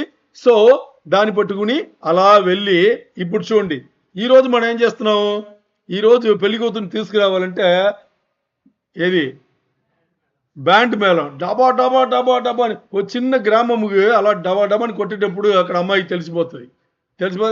అమ్మాయి ఇంటికి తెలిసిపోతుంది. సరే, ఇప్పుడు ఈ అరేంజ్మెంట్ అన్ని పట్టుకుని పెళ్లి కూతురికి ఎలాగైనా తెలిసిపోతుంది. యాక్చువల్గా తెలియకూడదు. మరి వీళ్ళు ఇంత అడావడితో వెళ్ళేటప్పుడు ఆటోమేటిక్గా అక్కడ, ఎందుకంటే పెళ్లి కొడుకు అక్కడి నుంచి అంటే బెట్రోత్ల నిశ్చయం చేసిన తర్వాత వాళ్ళు మరి 1 year రిటర్న్ వచ్చారు కదా, రిటర్న్ వచ్చే ఆ సమయం నుంచే పెళ్లి కూతురు రెడీగా ఉండాలి. అంటే 1 year సమయం అని చెప్పినా కానీ పెళ్లి కూతురు అప్పటి నుంచే, ఎప్పుడైతే మ్యారేజ్ పెళ్లి నిబంధన వచ్చిందో అప్పటి నుంచే రెడీగా ఉండాలంట. ఎందుకు తెలుసా? వరుడు ఎప్పుడు వెళ్తాడు, ఎప్పుడు వధువును పిలుస్తాడో అప్పుడు వధువు వచ్చే తీరాలి.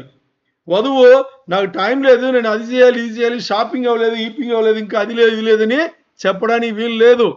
పిలిస్తే రావాల్సిందే. అర్థమైందా? అప్పుడు అందుకని పెండి నిబంధన ఎప్పుడు పేపర్లో సైన్ చేసుకున్నారో ఆ క్షణం నుంచే వధువు సిద్ధంగా ఉండాలి. అర్థమైందా?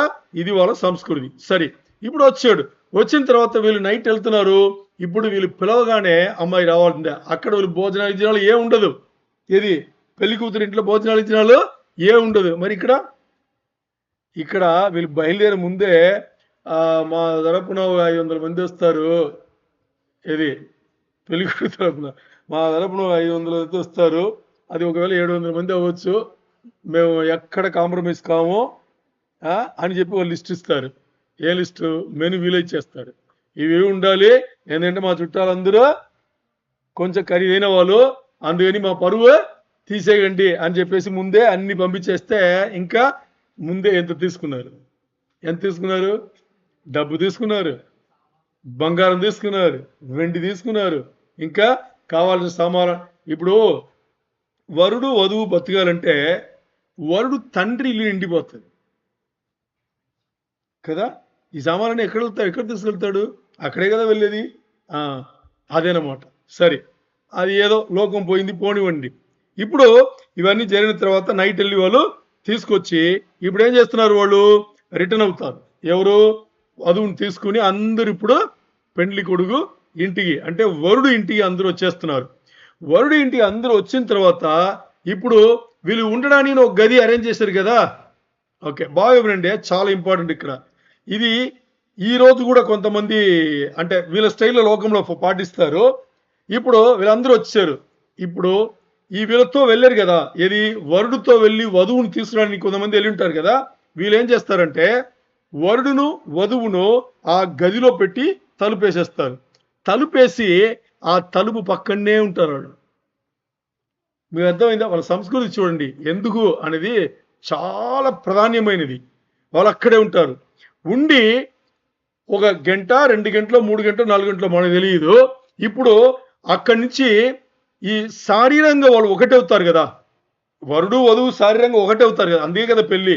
ఇప్పుడు వాళ్ళు ఒకటైన తర్వాత ఆ వరుడు వచ్చి తలుపు ఒక రూపంనిచ్చే తలుపు సైడ్ వచ్చి ఈ బయట ఉన్నారు కదా వీళ్ళకి చెప్తాడు. ఏమని చెప్తాడు?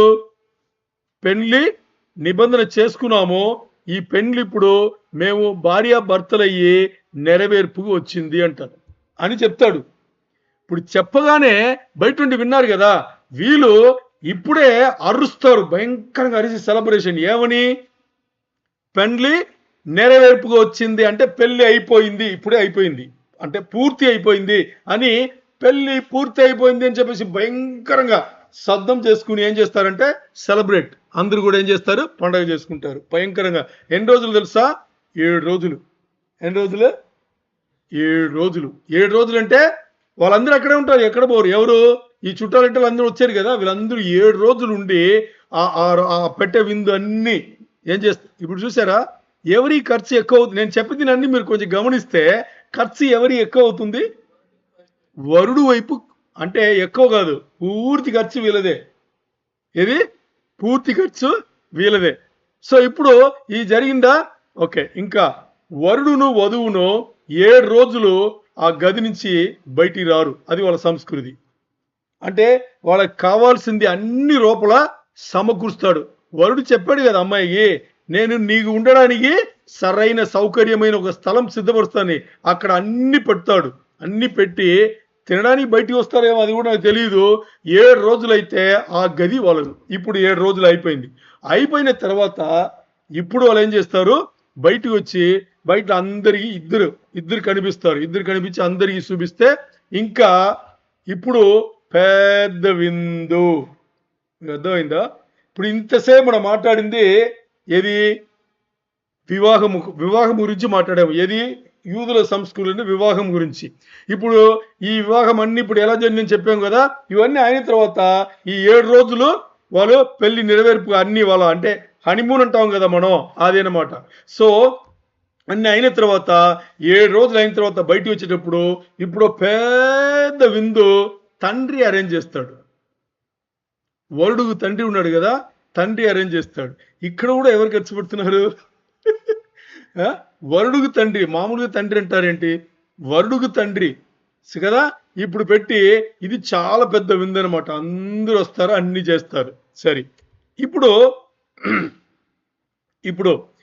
7 రోజులు విందు తింటారు కదా, ఇది కాదు. ఏది? పెండ్లి విందు అనేది ఇది కాదు. 7 రోజులు అయిన తర్వాత అందరితో కలిపి సపరేట్గా పెద్దగా ఉంటుంది కదా, అది పెండ్లి విందు అనేది. ఓకే. ఇప్పుడు చూడండి, ఈ 7 రోజులు కూడా వాళ్ళు ఎవరు వచ్చిన వాళ్ళందరూ కూడా అక్కడే ఉన్నారు. ఆ తండ్రి పెట్టే ఖర్చులే అన్ని, ఆ ద్రాక్షరసమే తాగుతారు, ఆ వాళ్ళు తినేదన్నీ ఆయన ఖర్చే. ఇవన్నీ ఎందుకంటే ఈ 7 రోజులు వాళ్ళ దేవునికి, యెహోవా దేవునికి వాళ్ళు ఏం చేస్తున్నారు? కృతజ్ఞత ప్రార్థన అంటారు కదా, థ్యాంక్స్ గివింగ్. అదేనా? థ్యాంక్స్ గివింగ్ ప్రేయర్, అది వాళ్ళు చేస్తున్నారు అని చెప్పేది. ఓకే. ఇప్పుడు ఈ 7 రోజుల్లో వాళ్ళు రూపంలో ఉన్నారు, వాళ్ళు బయటికి రాలేదు. సరే, ఇప్పుడు ఈ హనీమూన్ 7 రోజులు అయిన తర్వాత ఆ తర్వాతనే వాళ్ళు బయటికి వస్తున్నారు. బయటికి వచ్చి ఈ విందు అయిన తర్వాత, ఇది పెద్ద మ్యారేజ్ సపోర్ ఉంది కదా, ఇది అయిన తర్వాత ఇప్పుడు వాళ్ళు వరుడును వధువును తండ్రి ఇంట్లో ఉండరు. ఇప్పుడు తండ్రి ఇంట్లో ఉండరు. ఎక్కడ పోతారు? ఇప్పుడు బయటలో ఒక స్థలం సిద్ధపరిచి ఇల్లు కట్టాడు కదా, అక్కడికి తీసుకెళ్ళిపోతాడు. మనం ఏం చేస్తాం? తీసుకుని మరి మావయ్య ఇంట్లో వెళ్ళి కూర్చుంటాం. మావయ్యలు ఉన్నారు, అత్తగారింట్లో వెళ్ళి కూర్చుంటాం. ఎందుకంటే వండి పెట్టాలి కదా, అత్తగారింట్లో వెళ్ళి కూర్చుంటాం. అంటే అన్ని తీసుకున్నాము, అన్ని వాళ్ళు అంటే వాళ్ళు బోడి గుండు అంటారు కదా, అది కొట్టేసి మరి ఇంక కొట్టడానికి ఏముంది? మరిలే అక్కడే కూర్చుంటారు. కూర్చుంది కాకుండా వీళ్ళు చుట్టాలందరూ వస్తారు. ఇంకా అది కాదు అని అడిగి తింటారు. అంటే అడుక్కుంటారు అనుకోండి. అంతే కదా, ఇంకేం చేయాలి?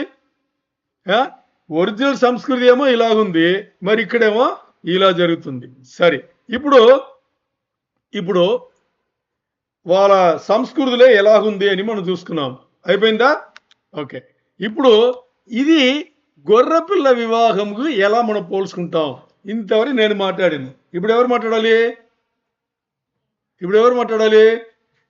మీరు మాట్లాడాలి. సరేనా? అంటే ఫిల్ ఇన్ ద బ్లాంక్స్ మీరు చేయండి. నేను అక్కడక్కడ అలా చెప్తాను, మీరు ఫిల్ ఇన్ ద బ్లాంక్స్ చేసుకోండి, అంటే అర్థం చేసుకోండి. ఓకే. ఇక్కడ వరుడు ఎవరు? యేసయ్య. వధువు ఎవరు? నేను. మేము కాదు, నేను. మీరు ఎత్తబడతారు, ఆవిడ ఎత్తబడతారని తెలియదు. ఆవిడ ఎత్తబడుతుంది, మీరు ఎత్తబడతారో తెలియదు. ఎందుకు? మీ వ్యక్తిగతమైన ఒక సంబంధం యేసయ్యతో, తన వ్యక్తిగతమైన సంబంధం యేసయ్యతో. అందుకని నా భార్య భయంకరంగా ప్రార్థన చేస్తుంది, మంచిగా పాటలు పాడుతుంది, ఆవిడతో ఆవిడ భర్త కదా నేను కూడా ఎత్తబడిపోతానా? కళలు వద్దు.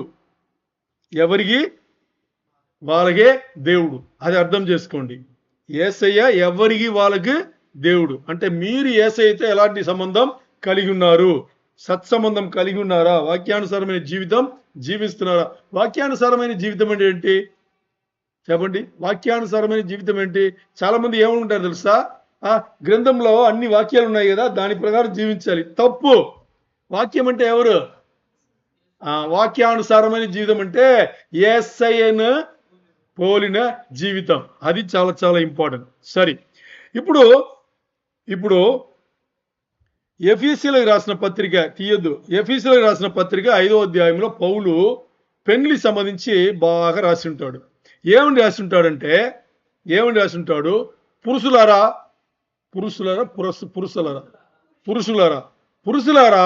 కాదు, భర్తలారా మీ భార్యని ప్రేమించండి, ఎలాగంటే యేసయ్య సంఘమును ప్రేమించినట్టు అనేసి రాస్తాడు. యేసయ్య సంఘమును ప్రేమించినట్టు పురుషులారా మీరు మీ భార్యలను ప్రేమించండి అని చెప్పేసి. అంటే ఇక్కడ యేసయ్య సంఘమును ప్రేమించినట్టే, యేసయ్య వరుడు కదా, సంఘం వధువు కదా, అలాగా భర్తలారా మీరు మీ భార్యలను ప్రేమించండి. చూడండి, పురుషులారా స్త్రీలను ప్రేమించండి చెప్పలా. పౌలు చాలా తెలివైన భక్తుడు కదా, అందుకని ఏం చెప్పాడు? ఓపెన్ చెప్పేసాడు, డైరెక్ట్ చెప్పేశాడు. ఏమన్నాడు? భార్యనే ప్రేమించామన్నాడు. పక్కనంటి వాళ్ళు కాదు, ఇంకోని కాదు, వాళ్ళ భార్యలను ప్రేమించండి. ఎందుకంటే యేసయ్య తన వధువైన సంఘమును ప్రేమించాడు కాబట్టి. అందుకని ఇక్కడ భార్య భర్తతో ఎలా ఉండాలని ఇక్కడ రాసి ఉంటాడు. భార్య భర్తతో ఎలా ఉండాలని, అలాగే వధువైన సంఘం యేసయ్యతో ఎలా నడుచుకోవాలనేది దానికి సాదృశ్యం. అలా ఉండాలి అని చెప్పేసి. ఓకే. ఇప్పుడు యేసయ్య రక్షకుడిగా వచ్చేటప్పుడు తనను తాను ఒక పెళ్లి నిబంధనతో మన దగ్గర వచ్చాడు. అవునా కదా? నిబంధనతోనే మన వచ్చాడు. కొత్త నిబంధన ఏంటి? ఏమనుకున్నారు? కొత్త నిబంధన ఉంది కదా, అది ఏమనుకున్నారు? యేసయ్య మనతో సంఘముతో వేసుకునే నిబంధన. అర్థమైందా? సరే, ఆ నిబంధనతోనే ఆయన మన దగ్గర వచ్చాడు.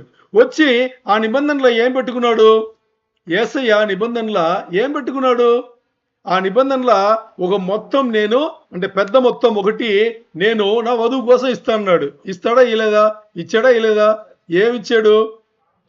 తన రక్తమును కార్చాడు కదా. అంటే అది కట్టణం. వధువుకు యేసయ్య ఇచ్చింది ఆయన చిందిన, ఆయన కార్చిన రక్తం. సరే, ఇప్పుడు ఆలోచన చేస్తే యేసయ్య పైకి వెళ్ళేందుకు ముందు, అంటే వధువును చేసుకోవడానికి, సంఘమున వధువును చేసుకోవడానికి ముందు ఆయన ఏం చేశాడు? ఈ నిబంధన మనతో వేసుకున్నాడు. ఈ నిబంధన వేసుకుంటే ఇప్పుడు మనం చూసుకోవాలి. నిబంధన ఖాయం చేయాలంటే ఏం చేయాలి? వరుడు ద్రాక్షరసం తాగాలి, వధువు కూడా దాన్ని ఒప్పుకోవాలంటే తాగాలి కదా. మరి ఇప్పుడు మనం ఏం చేస్తాం? యేసయ్య 12 మంది శిష్యులను పిలిచాడు కదా.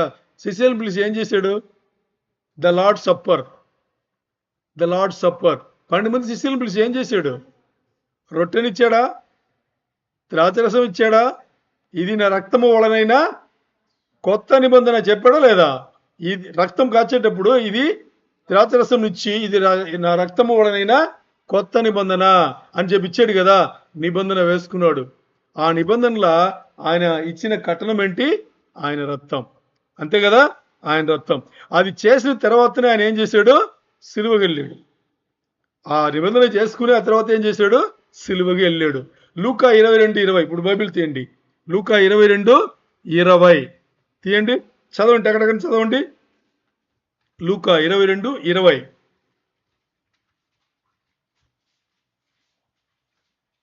లూక్ 22:20.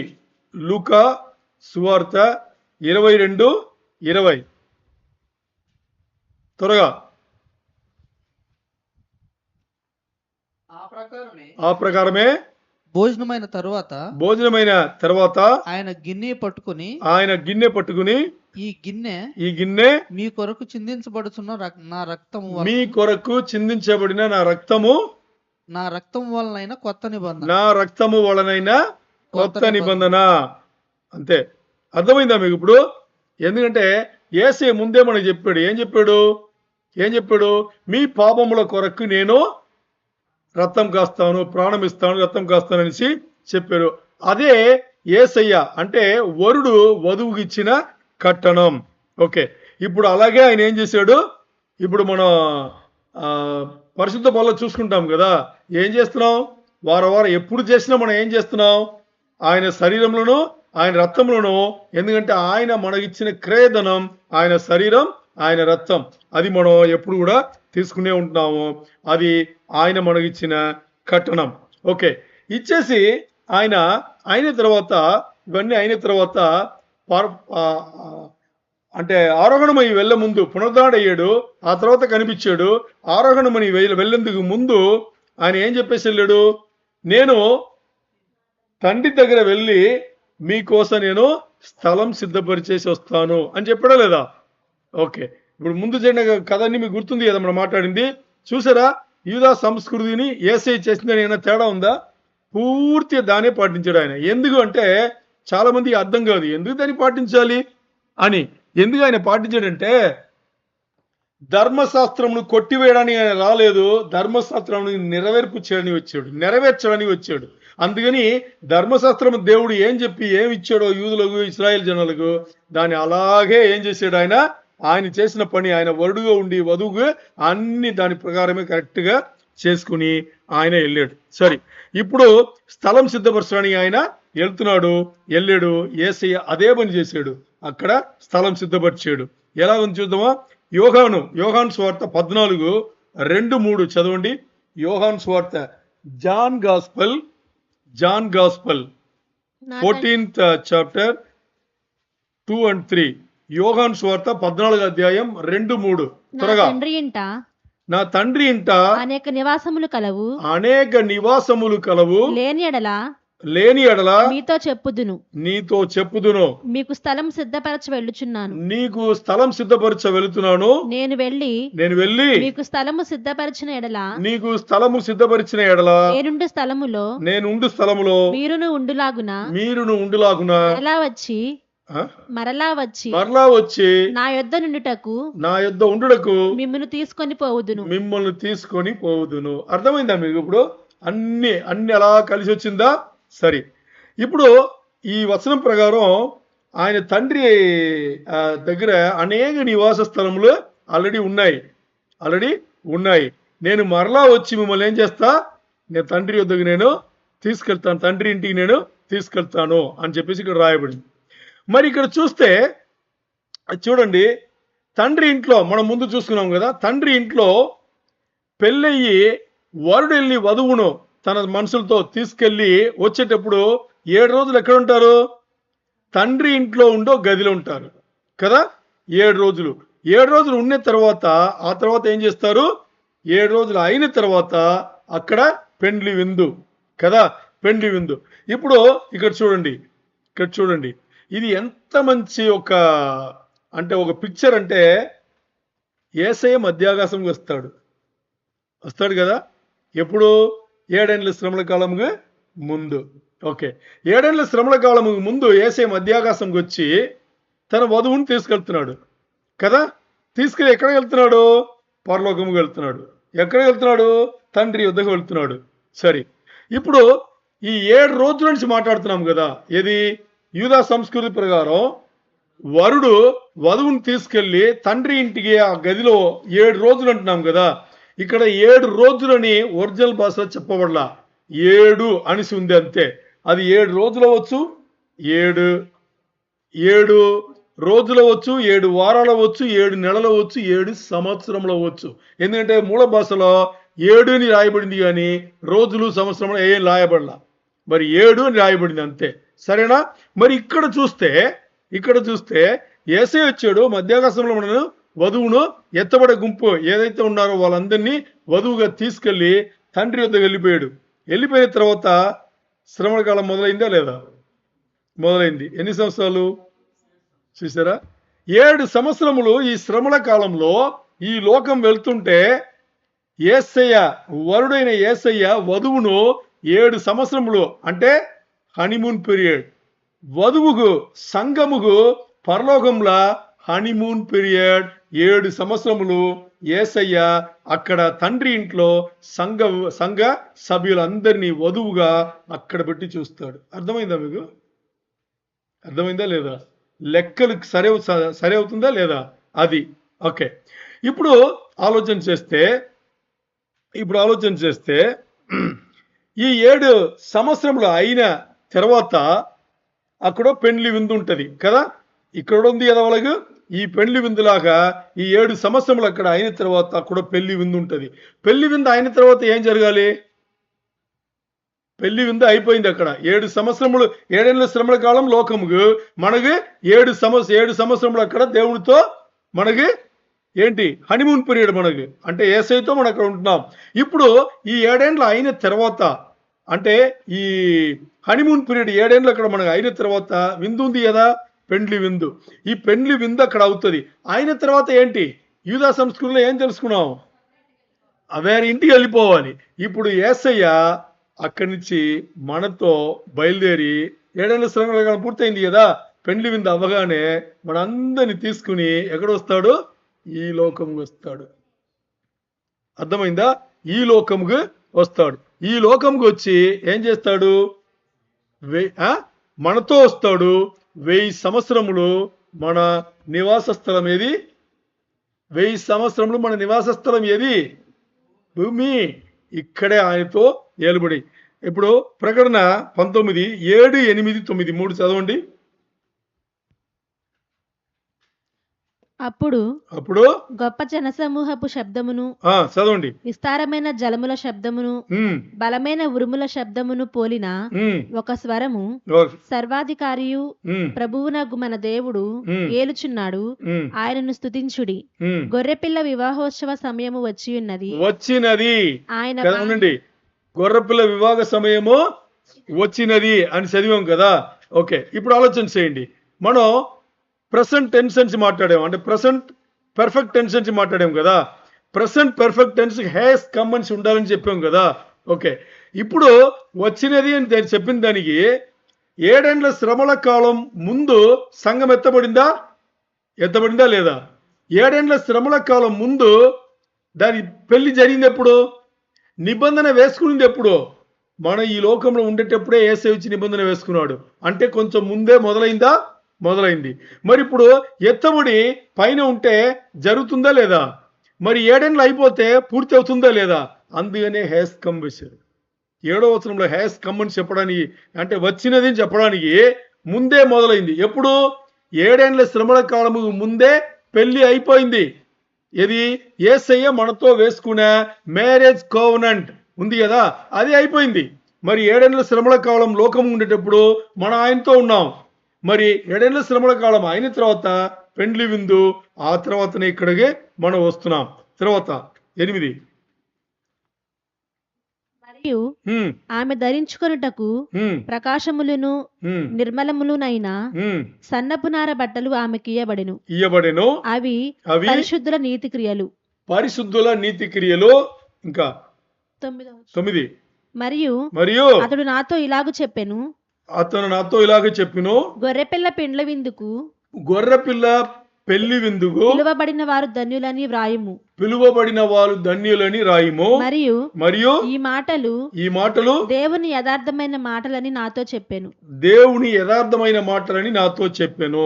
ఓకే, ఇప్పుడు చూడండి 19, 7, 8, 9 మనం ఈరోజు డీప్ లోతుగా వెళ్ళాం.